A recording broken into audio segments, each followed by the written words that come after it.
What's up guys, Maik Wiedenbach coming at you from the mailbag. The question is, I'm not sure to answer it, but what's the deal with oral Turinabol? So I guess somebody figured because I'm German I must know, because Turinabol was developed in East Germany. I'm from the West, nothing to do with that, it wasn't me. But it is basically a derivative of Dianabol with some interesting caveats, shall we say.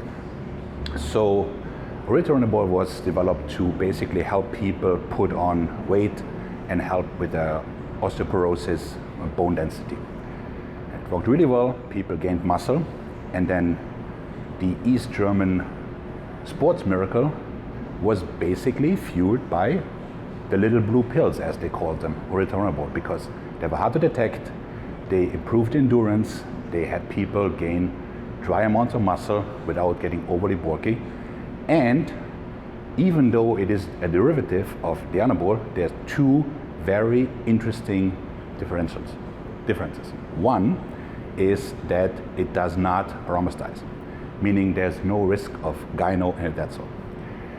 There's also a much lower risk of it converting into DHT, which means there is a lower risk for those that suffer from baldness or acne to incur those side effects.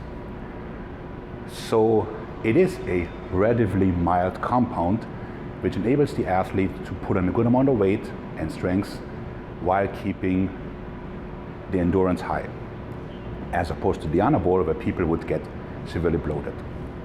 Now the side effects, just like with any oral, are liver toxicity, so it should not be used longer than 6 weeks. In the United States, it was actually not all that well known until Gaspari Nutrition came out with Halodrol. And all of a sudden, friends of mine were saying, hey, I'm using this Halodrol and I'm making really good gains. And I was like, So I looked at the box and it said, 4-chloro. And I said, well, I'm not a chemist, but I think that's oral Turinabol. So sure enough, the FDA caught on, banned the supplement, and it went to the underground labs. So, as any drug, any oral, it should be stacked with testosterone. Now, I'm going to segue a little bit. I always get these questions, should I do an oral only cycle?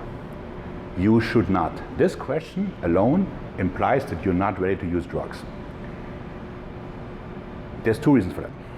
One, building muscle takes time. Orals can only be used for 4 to 6 weeks because of the liver toxicity. So if you're running something for 6 weeks, you're not going to build any significant amount of muscle, but you will be shut down, which is a side effect that any steroid has. So your testosterone production will go down, and by the time you recovered, you've lost everything, but you kept the liver damage. 2, orals, or any other drug, lower testosterone. If testosterone is lowered in your body, that means you have less of a sex drive, less energy, etc., etc. So it doesn't really jive with the super masculine alpha male that you're trying to be in the gym, which is why you need a, as low as can be, test base, 20 milligrams, 250, whatever the case may be. Now, from there on, I'm going to segue even further. Who should use drugs? And the answer is, the vast majority of people should not. If your goal is to look good at the beach, you don't need drugs, okay? That just means you're too lazy to put in the work via training and diet. If you cannot create an above average physique just by proper eating and training, you're simply not ready for drugs. Drugs, you cannot out-drug bad genetics or a crappy lifestyle. You see it all the time. People that are trying to go pro and they have the purple head and insane amounts of muscle mass, but they simply don't look good because they don't have the genetics. Okay?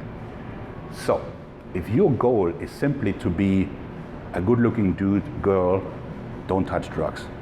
They have side effects. If your goal is to go into pro sports, that's a different ballgame. Now, if you must, oral Turinabol should be used about 40 milligrams a day, split in 2 with a test base. The actual OT cycle should not be longer than 6 weeks. Liver checks and blood work are an absolute must. I do not understand how people run cycles and don't get blood work done, you must be suicidal.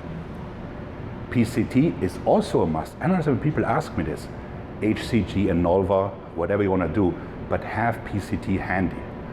If you don't consider all these factors, such as liver ancillaries, blood work done, proper PCT drugs, you have no business touching oral Turinabol or any other drug. And with that rant, I'm out.